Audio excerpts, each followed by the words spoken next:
जय श्री कृष्णा दोस्तों, राधे राधे। मैं अरुण सिमाल और स्वागत करता हूं आपको अपने YouTube चैनल अरुण शिक्षा अकेडमी में।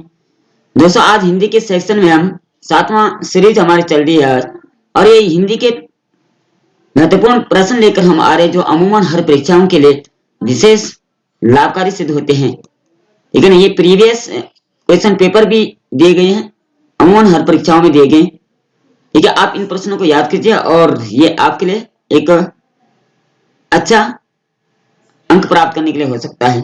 इससे पहले की वीडियो अगर आपने नहीं देखी तो आप उनको भी देख लीजिए। प्लेलिस्ट में जाकर के आप वीडियो देख सकते हैं। चैनल को सब्सक्राइब करें और कमेंट में जय श्री कृष्ण अवश्य लिखें। चलिए वीडियो स्टार्ट करते हैं। पहला प्रश्न होगा, सूर सागर किस भाषा की रचना है? सूर सागर जो है, ठीक है ना, ये काव्य ग्रंथ है। ये किस भाषा में लिखा गया? अवधी, बुंदेली, ब्रज या छत्तीसगढ़ी? तो सूर सागर जो लिखा गया है वो ये ब्रज भाषा में लिखा गया, ठीक है ना, सूरदास द्वारा लिखा गया। सूरदास जी का सूर सागर लिखा गया, ब्रजवासी कवि थे। ठीक है, जैसे रामायण है तो अवधी भाषा में लिखी गई है, ठीक है ना, तो ऐसे सूर सागर ब्रजभाषा में। प्रश्न नंबर 2 है, निम्नलिखित में से किस देश में हिंदी का प्रयोग लिखने एवं बोलने के लिए किया जाता है? ठीक है, भारत में तो हिंदी होती है, ठीक है ना, और ऐसे कौन से देश है जहां हिंदी का प्रयोग बोलने और लिखने के लिए इनमें से इन चार ऑप्शन में से कौन सा वो देश है जहां हिंदी का प्रयोग बोलने और लिखने के लिए किया जाता है? ऑस्ट्रेलिया, दक्षिण अमेरिका, पाकिस्तान या मॉरिशस? ठीक है ना, आप गलती से पाकिस्तान मत लगा देना, ठीक है ना, क्योंकि इसका जो राइट आंसर है वो होगा डी ऑप्शन यानी मॉरिशस। मॉरिशस में हिंदी बोली और लिखी जाती है। प्रश्न नंबर 3 का बात करें अगर, निम्नलिखित में से कौन सा रासो रासो क्या है? आला खंड है, काव्य खंड है, ठीक है ना, के नाम से प्रसिद्ध है? पृथ्वीराज रासो, कुमार रासो, परमाल रासो या विशाल रासो? विशाल देव रासो। तो प्रश्न 3 का जो राइट आंसर होगा सी ऑप्शन हो जाएगा, परमाल रासो इसके राइट आंसर हो जाएंगे। ठीक है, आलाखंड जो लिखा हुआ हो परमाल रासो जी ने लिखा हुआ। प्रश्न नंबर 4 की बात करें, भारतेंदु युग में निकलने वाली पत्रिका युग्म यानी भारतेंदु हरिश्चंद्र के युग में जो है, भारतेंदु युग में जो है वो इन चार में से कौन सी पत्रिका जो उस समय निकलते थे? ठीक है, कवि वचन, सुधा, हिंदी प्रदीप, सरस्वती या माधुरी, कल्पना, ज्ञानोदय या नवनीत कादम्बिनी? तो 4 का जो राइट आंसर हो जाएगा ए ऑप्शन आ जाएगा, यानी कवि वचन, सुधा और हिंदी प्रदीप, ये जोड़ा जो है ये भारतेंदु युग में पत्रिका निकलती थी। प्रश्न नंबर 5 की बात करें, तद्भव पत्रिका के संपादक कौन है? तद्भव यहाँ पे शब्द नहीं पूछा है, ध्यान रखिएगा।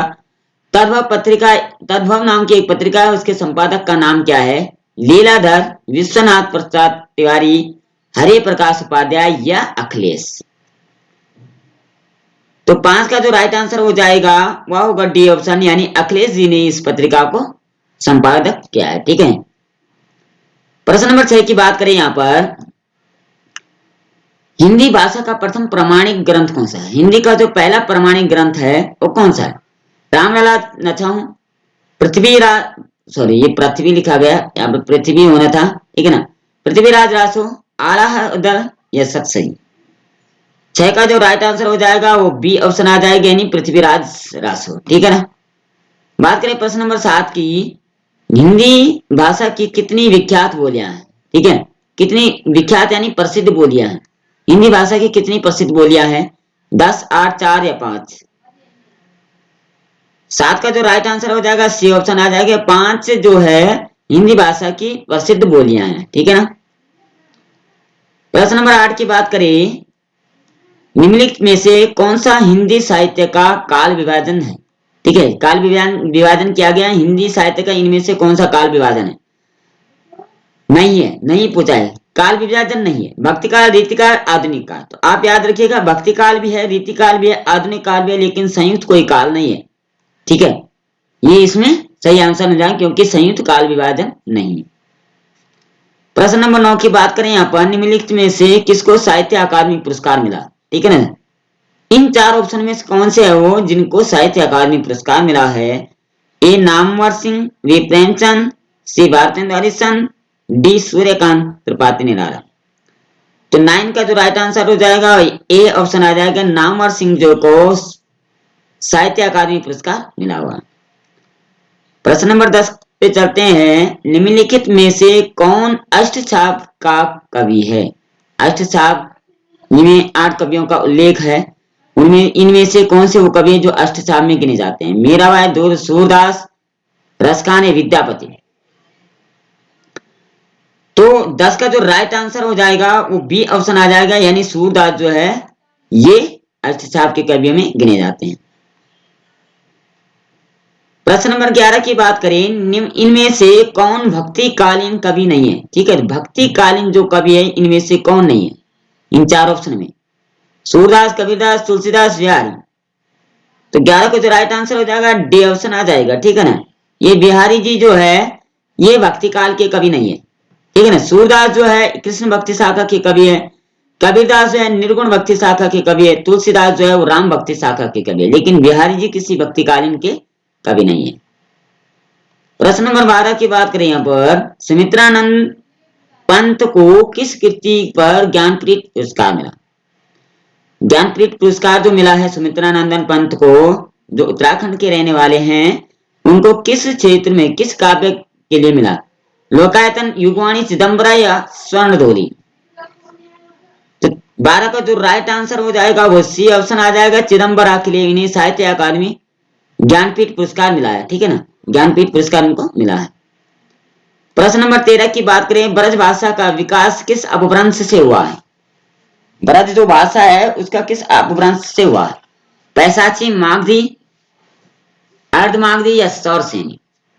तो 13 का जो राइट आंसर हो जाएगा वह हो जाएगा डी ऑप्शन, यानी सौरसेनी से जो है वो ब्रज भाषा का विकास हुआ है। ठीक है ना। प्रश्न नंबर 14 की बात करें, पृथ्वी लिखा है, पृथ्वीराज रासो किस काल की रचना है?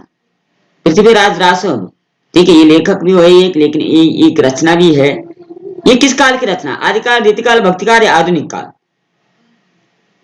प्रश्न नंबर 14 का जो राइट आंसर हो जाएगा वो ए ऑप्शन आ जाएगा, आदिकाल की ये रचना है पृथ्वीराज रासो। ठीक है ना।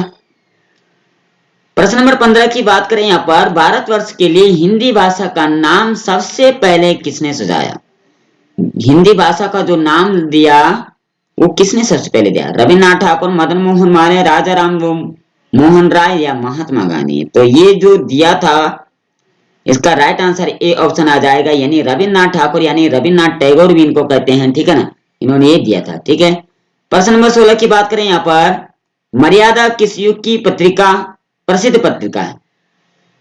मर्यादा जो है ये किस युग की पत्रिका है? भारतेंद्र, छाया द्विवेदी या छायावादोत्तर युग की। 16 को जो राइट आंसर हो जाएगा वो सी ऑप्शन आ जाएगा, द्विवेदी युग की। ठीक है ना, महावीर प्रसाद द्विवेदी, उनके युग की जो ये रचना है। प्रश्न नंबर 17 की बात करें, यहाँ पर दक्षिणी भारत में हिंदी प्रचार सभा का मुख्यालय कहाँ है? दक्षिणी भारत में जो है हिंदी प्रचार सभा का मुख्यालय कहाँ है? मैसूर, चेन्नई, बैंगलोर, हैदराबाद। 17 का जो राइट आंसर हो जाएगा बी ऑप्शन आ जाएगा, चेन्नई में जो है ये दक्षिणी भारत में हिंदी प्रचार सभा का मुख्यालय है। ठीक है ना। प्रश्न नंबर 18 की बात करें, यहाँ पर हिंदी भाषा कौन सी लिपि में लिखी जाती है? हिंदी जो भाषा कौन सी, ये सबको आ जाएगा आपको। ठीक है ना। 18 को जो राइट आंसर हो जाएगा देवनागरी आ जाएगा। ठीक है ना, पंजाबी जो गुरुमुखी में लिखी जाती है। प्रश्न नंबर 19 की बात करें, यहाँ पर इस समय हिंदी भाषा का प्रचलित रूप क्या है? हिंदी भाषा का प्रचलित रूप क्या होगा? अवधी होगा, ब्रजभाषा, खड़ी बोली या बघेली। तो इसका जो राइट आंसर हो जाएगा 19 का वो आ जाएगा सी ऑप्शन, खड़ी बोली हिंदी का प्रचलित रूप है। ठीक है ना।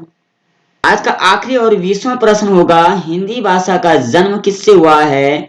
लौकिक संस्कृत से, प्राकृत, पाली प्राकृत से, अपभ्रंश से या वैदिक संस्कृत से। इतना तो हम जानते हैं कि हिंदी जो है संस्कृत, हिंदी की जो जननी है वो संस्कृत भाषा है। ठीक है ना, क्योंकि संस्कृत सभी भाषाओं की जननी होगी, हिंदी से निकली, संस्कृत से निकली हुई।